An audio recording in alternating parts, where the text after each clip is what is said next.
جی وعلیکم السلام ورحمۃ اللہ وبرکاتہ۔ محترم بھائی، آپ نے یہ ایک تحریر بھیجی ہے جس میں سورۃ فاتحہ خلف الامام کے حوالے سے کہ اس کے رد میں یہ دلیل دی ہے قرآن کریم مع التفسیر۔ قال اللہ عز وجل وَإِذَا قُرِئَ الْقُرْآنُ فَاسْتَمِعُوا لَهُ وَأَنصِتُوا لَعَلَّكُمْ تُرْحَمُونَ۔ پھر آگے امام احمد بن حنبل رحمۃ اللہ علیہ، سعید بن مسیب، حسن بصری، ابراہیم نخی، محمد بن قاب زہری وغیرہ، پھر آگے چل کے مزید امام احمد بن حنبل رحمۃ اللہ علیہ سے اس کا اجماع جو ہے روایت ابی داود یعنی ابو داود نے یہ روایت کیا ہے کہ اجماع نقل کیا المغنی ابن قدامہ اور مجموع الفتاوی ابن تیمیہ وغیرہ کے حوالے سے۔ محترم بھائی، سب سے پہلے تو بات یہ یاد رکھ لیں کہ یہ بات ذہن میں رہنی چاہیے کہ یہ جو آیہ مبارکہ ہے وَإِذَا قُرِئَ الْقُرْآنُ فَاسْتَمِعُوا لَهُ وَأَنصِتُوا لَعَلَّكُمْ تُرْحَمُونَ، جی، کہ جب قرآن پڑھا جائے تو اس کو خاموشی کے ساتھ سنو تاکہ تم پہ رحم کیا جائے نا۔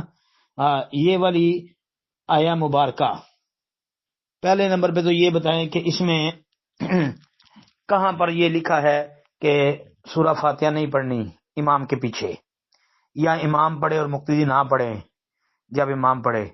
یہ بات کسی جگہ ہے اس آیت کریمہ میں؟ نہیں، ایک بات۔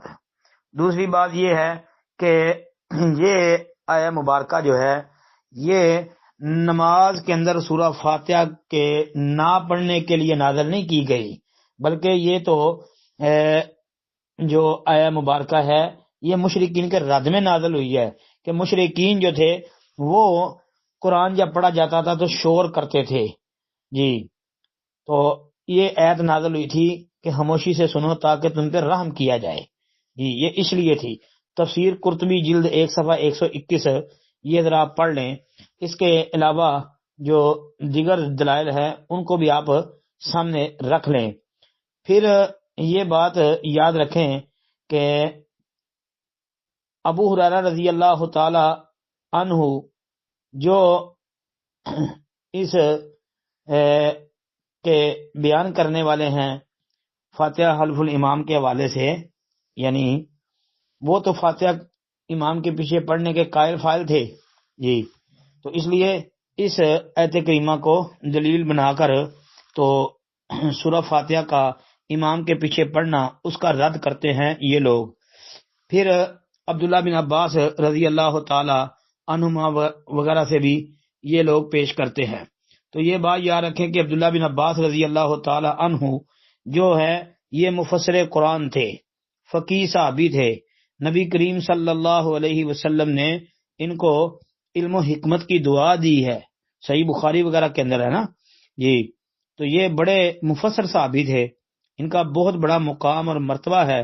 آپ امام ذہبی رحمۃ اللہ علیہ کی ذرا تذکرۃ الحفاظ کا مطالعہ کریں نا، عبداللہ بن عباس رضی اللہ عنہ کے حالات پڑھیں تو پھر آپ کو پتہ چلے گا کہ ان کا کیا مقام، کیا شان اور مرتبہ ہے، جی۔ ان سے یہ روایت موجود ہے عبداللہ بن عباس رضی اللہ تعالی عنہما سے کہ عبداللہ بن عباس نے یہ فرمایا کہ امام کے پیچھے سورہ فاتحہ پڑھ، یعنی ان سے جب اس حوالے سے بات ہوئی تو انہوں نے اس کے پڑھنے کا کہا۔ یہ مصنف ابن ابی شیبہ کے اندر یہ آپ کو حدیث 3773 اس نمبر پر ملے گی، یعنی 3773 نمبر پر۔ پھر یہ روایت کتاب القراءت امام بہقی رحمۃ اللہ علیہ کی اس میں بھی یہ موجود ہے۔ کتاب القراءت کے اندر یہ روایت آپ کو انشاءاللہ 436 نمبر پر ملے گی۔ تو امام بہقی رحمۃ اللہ علیہ نے جو ہے اس روایت کو نقل کیا ہے سنن کبریٰ کے اندر بھی، اور طحاوی کی شرح معانی الاثار کے اندر بھی یہ موجود ہے۔ اور مزے کی بات کہ کتاب القراءت میں 436 نمبر حدیث پر امام بہقی رحمۃ اللہ علیہ یہ روایت عبداللہ بن عباس کا یہ قول، یہ فتویٰ کہہ لیں، یہ درج کرنے کے بعد فرماتے ہیں کہ وہ ھذا اسناد صحیح، کہ یہ سند صحیح ہے، یعنی اس کی سند صحیح ہے، لا غبار علیہ، کہ یہ سند صحیح ہے، اس پر کوئی غبار ہی نہیں ہے، مطلب اتنی زبردست۔ پھر سند کے سارے راوی جو ہیں وہ صحیح مسلم کے راوی ہیں، اور پھر سند کے اندر اسماعیل بن ابی خالد نے سما کی صراحت بھی کر دی ہوئی ہے۔ تو اس لیے یہ کہنا کہ جی یہ ایت کا یہ مطلب ہے، صحابہ کو یہ بات نہیں پتہ چلی، ان کو پتہ چل گئی ہے۔ پھر اس کے علاوہ نبی کریم صلی اللہ علیہ وسلم کے بے شمار صحابی جو ہیں یہ فاتحہ خلف الامام کے قائل فائل تھے، ان میں سے کسی کو یہ بات سمجھ نہیں آئی۔ آج کے حنفیوں کو یہ بات پتہ چل گیا ہے کہ جی یہ جو ہے نہیں پڑھنی امام کے پیچھے فاتحہ، اور دلیل دیتے ہیں اس آیت کریمہ کی۔ سوچیں، کچھ غور کریں۔ اب حنفیوں کے ہی ایک بڑے عالم کہ جن کو یہ بہت مانتے ہیں، علامہ اشرف علی تھانوی دیوبندی، انہوں نے بھی یہ بات ذکر کی ہے کہ یہ وَإِذَا قُرِئَ الْقُرْآنُ فَاسْتَمِعُوا لَهُ وَأَنصِتُوا لَعَلَّكُمْ تُرْحَمُونَ، میرے نزدیک یہ جو آیہ مبارکہ ہے یہ اس وقت پر محمول ہے کہ جب قرآن مجید پڑھا جائے تو کان لگا کر سنو۔ تبلیغ پر محمول انہوں نے کیا اس کو، کہ اس سے مراد قرات فی الصلاۃ نہیں ہے۔ جی اب تھانوی صاحب کو کیا کہیں گے آپ، ان پر کس طرح کا رد پیش کریں گے؟ اب ذرا آپ کی تحریر میں امام احمد بن حنبل رحمۃ اللہ علیہ کے متعلق جو بھی بات آپ نے لکھی ہے، یہ دعویٰ وغیرہ ہے اجماع کا، ذرا اس پر بھی ایک نظر ڈال لیں۔ ایک تو روایت کتاب القرات کے اندر ہے امام بہقی کی کتاب کے اندر عبداللہ بن مغفل کے حوالے سے کہ یہ وَإِذَا قُرِئَ الْقُرْآنُ کے متعلق وہ فرماتے ہیں کہ یہ نماز کے بارے میں نازل ہوئی ہے، اور ابن تیمیہ نے احمد بن حنبل سے اس کے اجماع کا دعویٰ ذکر کیا ہے۔ جی ابن تیمیہ فرماتے ہیں کہ احمد بن حنبل نے اس بات پر اجماع ذکر کیا ہے کہ یہ آیت نماز کے بارے میں نازل ہوئی ہے۔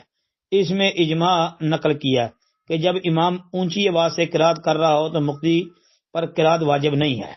سب سے پہلی بات یہ یاد رکھیں کہ یہ روایت امام بہقی نے کتاب القرات میں ذکر کی ہے، ذکر کر کے ساتھ ہی اس پر جرح بھی کر دی ہے۔ ہشام بن زیاد اس میں راوی ہے، یہ ہشام بن زیاد ابو المقدام یہ متروک الحدیث راوی ہے، ائمہ محدثین نے اس پر شدید جرح کر رکھی ہے۔ پھر حنفیوں کے ایک بہت بڑے عالم علامہ عینی حنفی جنہوں نے بخاری کی شرح لکھی ہے، اس نے بھی کہا ہے کہ اس کی روایت سے حجت نہیں پکڑی جاتی۔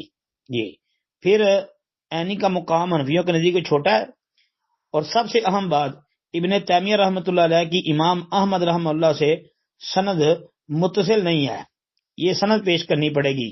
حنفیوں کو قیامت تک کا وقت ہے اس کی سند لے کے آئیں، کیونکہ دیکھیں امام ابن تیمیہ رحمہ اللہ 661 ہجری ہے ان کی پیدائش، یعنی 661 میں پیدا ہوئے ہیں، اور امام احمد بن حنبل رحمۃ اللہ علیہ 241 میں فوت ہو گئے ہیں۔ اب ایک بندہ 241 میں فوت ہو چکا ہو اور اس کے بعد 661 میں کوئی پیدا ہوا ہو تو وہ احمد بن حنبل رحمۃ اللہ علیہ سے کس طرح بیان کر سکتا ہے؟ سوچیں، غور کریں۔ یہ تو ایسی ہی بات ہے کہ آج کوئی بندہ یہ اٹھ کے کہہ دے کہ میں نے قائد اعظم سے یہ بات سنی ہے اور پیدا ہوا ہو 2020 میں، تو وہ کیسے قائد اعظم محمد علی جناح سے بیان کر سکتا ہے؟ اس کا مطلب ہے کہ اس کے ابن تیمیہ اور احمد بن حنبل کے درمیان بہت لمبا فاصلہ ہے۔ اس کے اتنے لمبے سفر میں تو لوگوں کی گردنیں ٹوٹ جاتی ہیں۔ تو بھائی کیسی روایتیں پیش کرتے ہیں آپ لوگ؟ کچھ سوچیں، کچھ غور کریں۔ ہاں یہ دین کی خدمت نہیں ہے۔ پھر عبداللہ بن عباس سے جو لوگ یہ پیش کرتے ہیں کہ وَإِذَا قُرِئَ الْقُرْآنُ کے متعلق عبداللہ بن عباس نے کہا کہ یہ فرض نماز کے بارے میں نازل ہوئی ہے، تو بھائی اس کو پہلے ثابت کریں نا، کیونکہ یہ بھی امام بہقی کی کتاب القرات کے اندر موجود ہے علی بن ابی طلحہ کی سند سے۔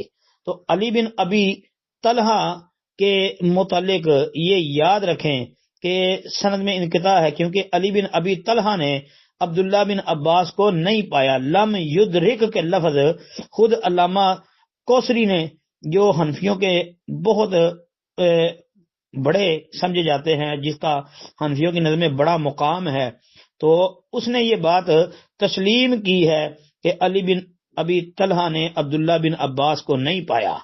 یہ تو لہذا اس کو پیش کرنا خواہ ہے، اور صحیح حدیثیں جو موجود ہے فاتحہ خلف الامام کے بارے میں ان کو رد کرنا، یہ حنفیوں کا جو ہے وتیرہ ہے، جو بالکل غلط ہے۔ السلام علیکم ورحمۃ اللہ۔